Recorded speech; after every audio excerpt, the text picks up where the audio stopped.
क्या हो अगर मिस्र की पिरामिड्स को इंसानों ने नहीं बल्कि दूसरी दुनिया के लोगों ने बनाया हो, और जिन मिस्र की पिरामिड्स को हम मिस्र की सभ्यता या मकबरा समझते हैं वो एलियंस का स्पेस स्टेशन हो। Presenting Stargate. ये कहानी शुरू होती है 800 बीसी से, यानी कि हमारे वक्त से पूरे 3000 साल पहले, जब इंसान धरती पर आदिवासियों की तरह रहा करते थे। कोई भी टेक्नोलॉजी नहीं थी और उस वक्त में धरती पर एक स्पेसशिप आता है। सभी लोग उसे देखकर भागना शुरू कर देते हैं, पर एक लड़का उसकी तरफ अट्रैक्ट होता है। वो उसके पास जाता है और तभी स्पेसशिप से एक नीली रोशनी निकलती है और वो लड़का गायब हो जाता है। कई 100 साल बीत जाते हैं। वक्त आता है सन 1928 का, जहाँ में मिस्र के यानी कि इजिप्ट के बड़े बड़े पिरामिड्स दिखाए जाते हैं। और ये पिरामिड इस बात का प्रतीक है कि अब इंसान पहले की तरह जंगली या आदिवासी नहीं रहे, वो बहुत तरक्की कर चुके हैं। यहाँ पर इंसान मिस्र के पिरामिड्स के आसपास खुदाई कर रहे होते हैं और इस खुदाई के दौरान यहाँ पर इन्हें बहुत अजीब अजीब सी प्राचीन चीजें मिलती है, जिसमें धातु का बना हुआ एक बहुत बड़ा गोलाकार भी होता है, जिसे देखकर किसी को कुछ समझ नहीं आता कि ये क्या है। इसी के नीचे इन्हें एक एलियन के अवशेष भी मिलते हैं। यहाँ पर एक छोटी बच्ची कैथरीन को दिखाया जाता है, जो यहाँ के प्रोजेक्ट हेड की बेटी है। कैथरीन को यहाँ खुदाई में निकला हुआ एक सुनहरे रंग का लॉकेट मिलता है, जिसे वो अपने पास रख लेती है। कई दशक बीत जाते हैं और वक्त आता है सन 1994 का, जहाँ पर डॉक्टर डैनियल जैक्सन को दिखाया जाता है, जो कि एक आर्कियोलॉजिस्ट और लिंग्विस्ट है। लिंग्विस्ट उसे कहा जाता है जिसे कई भाषाओं का ज्ञान होता है। जैक्सन को कई प्राचीन भाषाएं आती है। जैक्सन अपनी स्पीच में सबको बताता है कि मिस्र के पिरामिड मिस्र वासियों ने नहीं बनाए बल्कि किसी और ने बनाए हैं। उसकी इस बात पर कोई विश्वास नहीं करता। वहां से सब उठकर चले जाते हैं। यहाँ पर जैक्सन से कैथरीन मिलने के लिए आती है, वही छोटी बच्ची जिसे सन 1928 में दिखाया गया था, जिससे मिस्र में खुदाई के बाद वहां पर एक गोल्डन कलर का लॉकेट मिला था। अब ये लड़की बूढ़ी हो चुकी है और आज भी उसी प्रोजेक्ट पर काम कर रही है, जिसका नाम है स्टारगेट। कैथरीन इस प्रोजेक्ट की हेड है और वो जैक्सन को अपनी टीम में शामिल होने के लिए कहती है। वो कहती है कि हमें किसी ऐसे इंसान की जरूरत है जो पुरानी भाषाओं को समझ सके।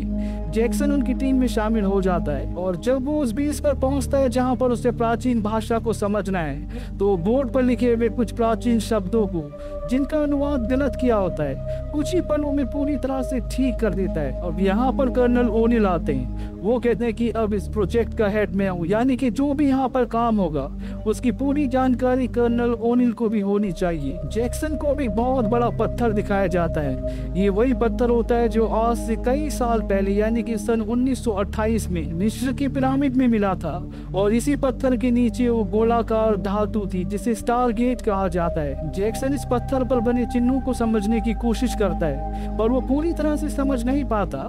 एक दिन एक गार्ड अखबार पढ़ रहा होता है जिसके पीछे तारों के कुछ चित्र होते हैं, और ये तारों का समूह होता है ओराइन बेल्ट। कहा जाता है कि मिस्र के पिरामिडों का ओराइन बेल्ट से बहुत गहरा संबंध है। जैक्सन जब ओराइन बेल्ट के चित्र को पत्थर के चित्र से मिलाता है तो एकदम सेम होता है। वो समझ जाता है कि ये कोई भाषा नहीं लिखी हुई, बल्कि स्पेस में 3 डायमेंशनल के जरिए अलग अलग जाने का नक्शा है।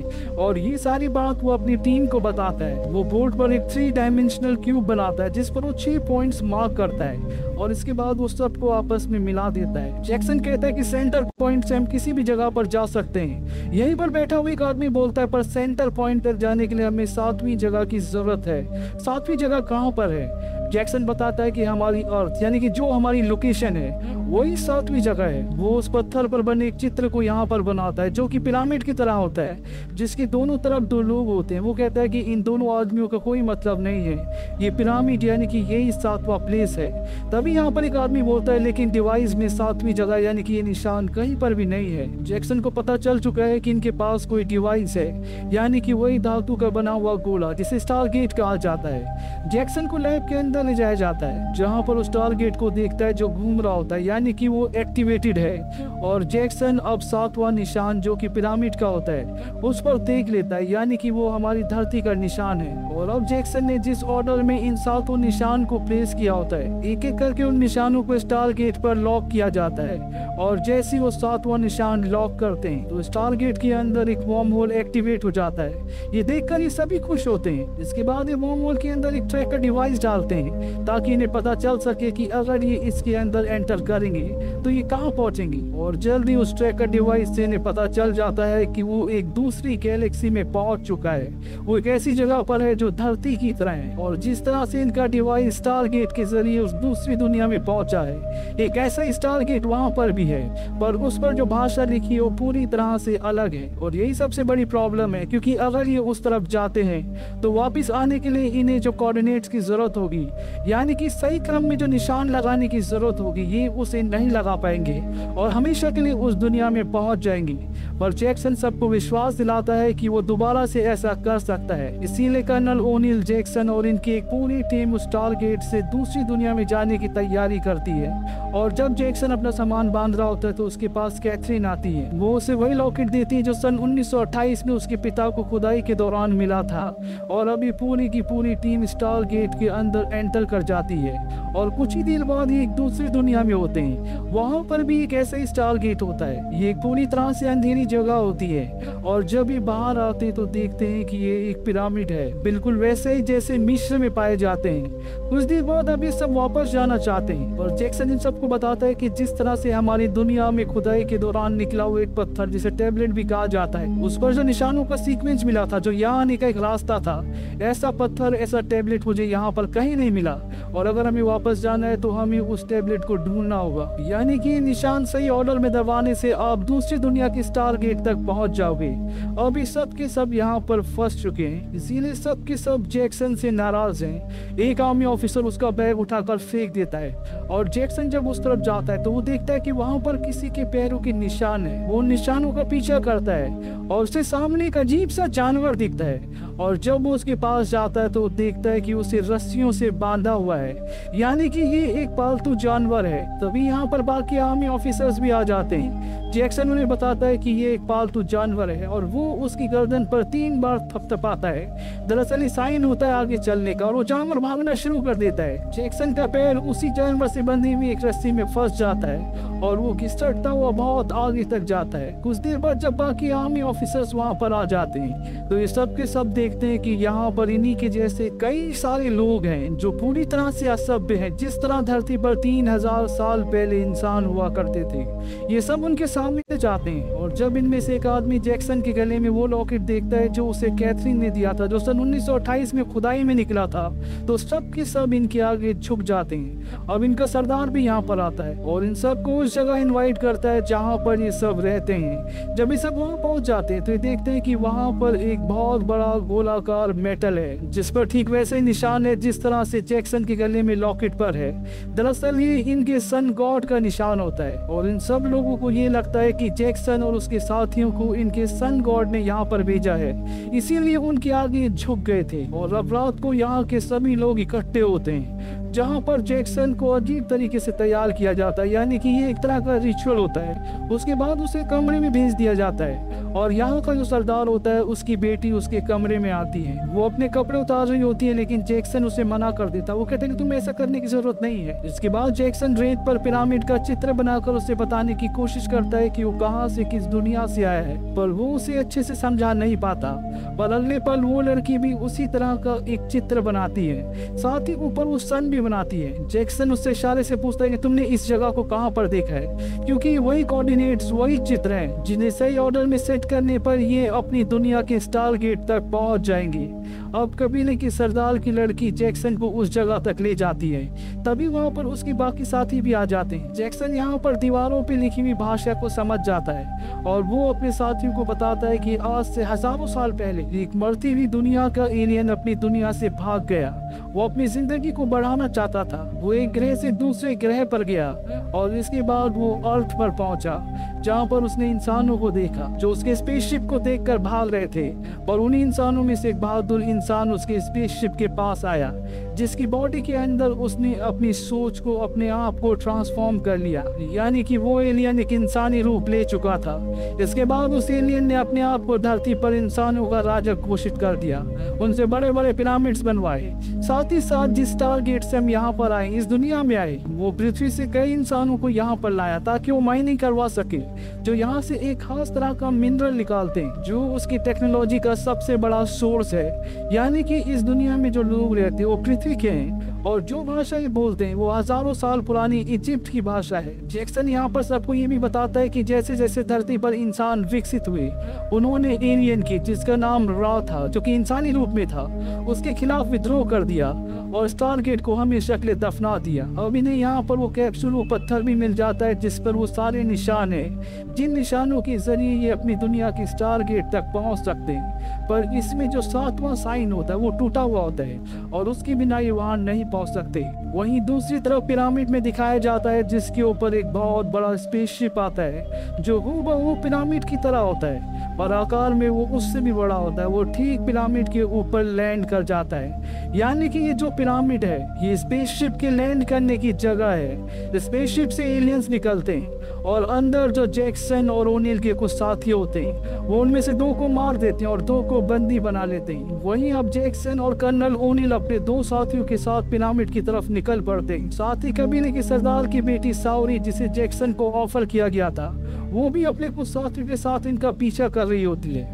अब जब ये चारों के चारों पिरामिड के पास पहुंचते हैं तो ये देखते हैं कि पिरामिड के ऊपर कुछ बहुत बड़ी चीज आकर लैंड कर गई है। ये देखकर ही हैरान होते हैं, सब के सब अंदर आते हैं। अंदर इन पर कुछ अजीब से चेहरे वाली आकृतियां हमला कर देती है। जैक्सन और कर्नल ओनिल नीचे पहुंच जाते हैं जहां पर इनका स्टारगेट होता है। वहां पर ओनिल कुछ ढूंढ रहे होते हैं लेकिन उन्हें वो चीज नहीं मिलती।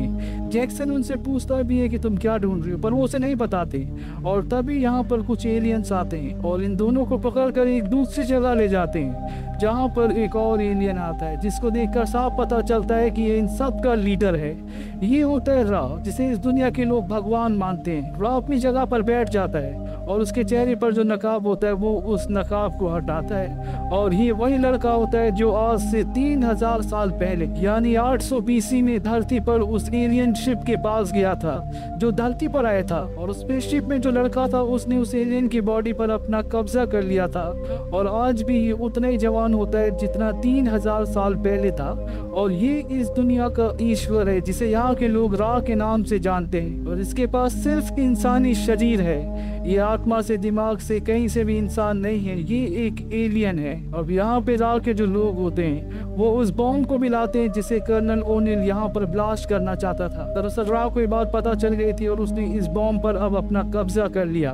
कर्नल ओनिल अपने साथ खड़े गार्ड का जो हथियार होता है वो छीनता है और वो रा पर हमला भी करता है। लेकिन तभी यहाँ पर बहुत सारे बच्चे होते हैं, वो सब के सब रा के सामने आ जाते हैं। ये बच्चे हमेशा रा के साथ ही रहते हैं, इस वजह से कर्नल ओनिल उन पर हमला नहीं कर पाता। और रा के गार्ड मौका देखकर कर्नल ओनिल पर हमला करते हैं। जैक्सन उनके आगे आ जाता है जिससे उसकी मृत्यु हो जाती है। इसके बाद रा के गार्ड कर्नल ओनिल को भी मारना चाहते हैं पर तभी रा वहां पर आकर उसे रोक लेता है और इन्हीं के बचे हुए साथियों के साथ बंदी गृह में डाल देता है। रा अब इंसानों से गुस्सा हो चुका है, इसीलिए उसके पिरामिड से कुछ फ्लाइंग ऑब्जेक्ट्स निकलते हैं और जो इंसानों की बस्ती होती है वहां पर हमला करते हैं जिससे कई इंसानों की जान चली जाती है। यहाँ पर इंसानों का जो सरदार होता है उसे लगता है कि उनके जो देवता, जो ईश्वर रा है, वो उनसे नाराज हो गए, इसीलिए वो ऐसा कर रहे हैं। वहीं पिरामिड के अंदर दिखाया जाता है कि जैक्सन एक बॉक्स के अंदर से निकलता है। दरअसल ये एक ऐसा बॉक्स है जिसके अंदर इंसान को डालने से उसके सेल्स दोबारा से जनरेट हो जाते हैं, यानी कि इंसान को जिंदा किया जा सकता है और इसी टेक्नोलॉजी का इस्तेमाल करके उसका शरीर हमेशा जवान रहता है।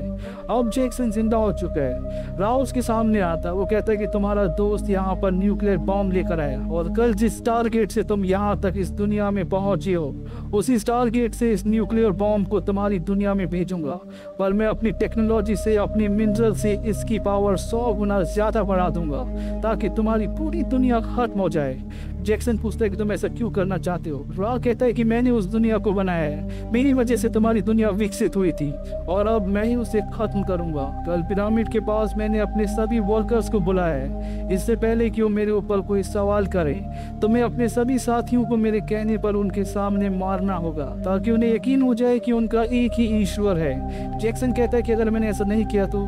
रा कहता है अगर तुमने ऐसा नहीं किया तो मैं तुम्हें मार दूंगा और उसके बाद तुम्हारे सभी साथियों को भी। अब अगली सुबह यहाँ जितने भी ट्राइब्स होते हैं जो सब के सब रा के गुलाम है वो पिरामिड के पास इकट्ठा हो जाते हैं और जैक्सन के सामने उसके चारों साथी हैं जिन्हें उसे सबके सामने मारना होगा। रा का एक आदमी उसे एक हथियार देता है और अब जैक्सन धीरे धीरे उसकी तरफ बढ़ता है। तभी भीड़ में से एक बच्चा उसे इशारा करता है जिसके पास उन्हीं का एक हथियार उनके की एक गन होती है, यानी कि ये लोग इनके साथ है। दरअसल कबीले के सरदार की बेटी शाओरी ने सब कुछ सच बता दिया होता है, जो भी उसे जैक्सन से पता चला था कि रा कोई भगवान नहीं है, वो एक एलियन है और उसने सबको यहाँ पर गुलाम बना रखा है। जैक्सन जब देखता है कि यहाँ के कुछ लोग उसके साथ है तो वो अपने साथियों पर हमला न करके रा पर हमला कर देता है। साथ ही भीड़ में जिन बच्चों के पास गन्स होती है वो हवा में फायर करना शुरू कर देते हैं। यहाँ पर भगदड़ी मच जाती है और इस मौके का फायदा उठाकर सब के सब यहाँ से भाग जाते हैं। रात को ये एक गुफा में आश्रय लेते हैं, जहाँ पर कर्नल ओनिल के साथ ही पूछते हैं कि तुम यहाँ न्यूक्लियर बॉम्ब क्यों लेकर आए थे।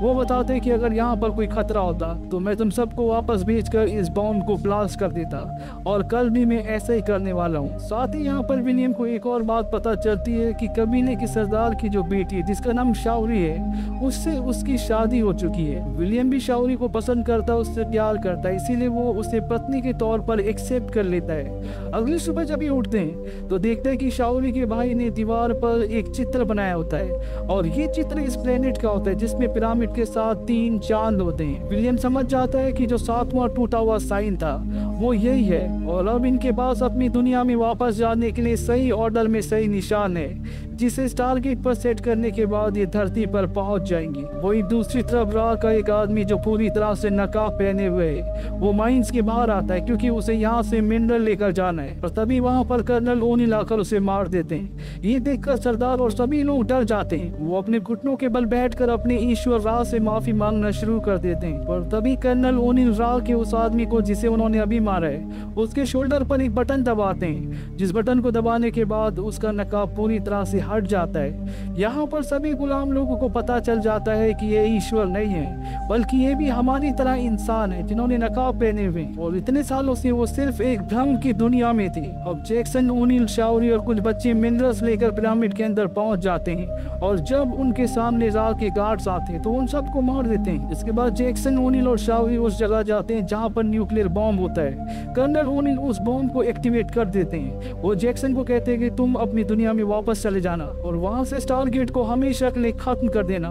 मैं यहाँ पर अपना काम खत्म करूंगा, यानी कि रा का खात्मा। तभी यहाँ पर रा का एक आदमी आता है और उस शाओरी को मार देता है। जैक्सन उस आदमी को मार देता है और शाओरी को मरा हुआ देखकर उसे बहुत दुख होता है। तभी यहाँ पर नीली रोशनी आती है। दरअसल ये टेलीपोर्टेशन की रोशनी होती है। ये रा की एक ऐसी टेक्नोलॉजी है जिससे सामान को, इंसानों को एक जगह से दूसरी जगह ले जाया जा सकता है। और इस वक्त रा का एक आदमी इस टेक्नोलॉजी का इस्तेमाल करके यहाँ पर न्यूक्लियर बॉम्ब लेने के लिए आ रहा होता है। जैक्सन को इस टेक्नोलॉजी के बारे में पता होता है, इसीलिए वो शाओरी को लेकर उस लाइट के नीचे खड़ा हो जाता है, जिससे गार्ड यहाँ पर पहुंच जाता है और जैक्सन और शाओरी उस जगह पहुंच जाते हैं जहाँ पर वो चेम्बर है जिसके अंदर जैक्सन दोबारा जिंदा हुआ था। वो शाओरी को उसके अंदर रख उसे एक बार फिर से जिंदा कर देता है और जब वो उसे वापस लेकर जा रहा होता है तो राव उसे देख लेता है। राव उसके सर पर हाथ लगाता है जिससे उसकी पूरी बॉडी में करंट दौड़ जाता है। वही नीचे कर्नल ओनिल को दिखाया जाता है जो उस गार्ड से लड़ रहे होते हैं जो टेलीपोर्टेशन टेक्नोलॉजी का इस्तेमाल करके नीचे आया होता है और वो ठीक उसे उस जगह ले आते हैं जहाँ पर टेलीपोर्टेशन टेक्नोलॉजी का चैम्बर आता है। और जब वो उसके नीचे होता है तो कर्नल ओनिल उसके हाथ का वो बटन दबा देते हैं जिससे टेलीपोर्टेशन ऑन हो जाता है और वो ठीक उस गार्ड के ऊपर आकर गिरता है जिससे उसके शरीर के टुकड़े हो जाते हैं। उसका धड़ तो वहां रह जाता है और ऊपर का हिस्सा ऊपर पहुंच जाता है और ठीक ऊपर उसी जगह पर ओनिल और शाओरी होते हैं जो दोनों के दोनों नीचे पहुंच जाते हैं और इस तरह से उनकी जान बच जाती है।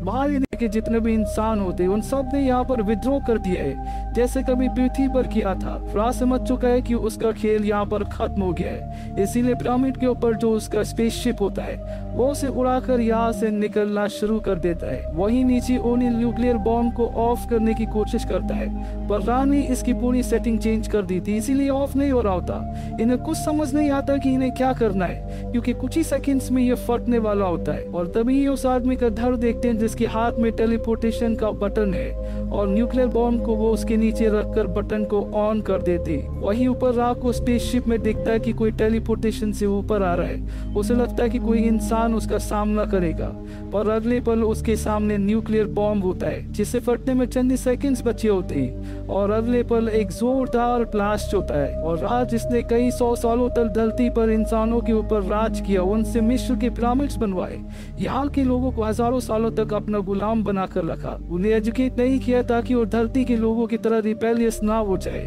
आज उसका खात्मा हो गया। ये देखकर इस ग्रह के जितने भी लोग हैं वो सब के सब खुश हो जाते हैं, क्योंकि आज उन्हें हमेशा के लिए गुलामी से आजादी मिल गई। अंत में दिखाया जाता है कि स्टारगेट को ये ऑन कर देते हैं, पर जैक्सन इनके साथ नहीं जाता क्योंकि वो साउरी से प्यार करता है, वो उसकी पत्नी है, इसीलिए वो इस ग्रह पर उसी के साथ रहना चाहता है। पर विदा लेने से पहले वो कैथरीन का वो लॉकेट जो उसने उसे दिया था वो कर्नल ओनिल को दे देता है। वो कहता है कि ये कैथरीन को दे देना, और जितने भी बचे हुए लोग होते हैं वो सब पृथ्वी के लिए निकल जाते हैं। इसी के साथ ही कहानी यहीं पर खत्म हो जाती है। ये फिल्म सन 1994 में रिलीज हुई थी। IMDb पर इसकी रेटिंग है 7.1। इस फिल्म का बजट था $55 मिलियन और बॉक्स ऑफिस पर इसने कमाई की थी $197 मिलियन की। उम्मीद करते हैं कि ये कहानी आपको पसंद आई होगी।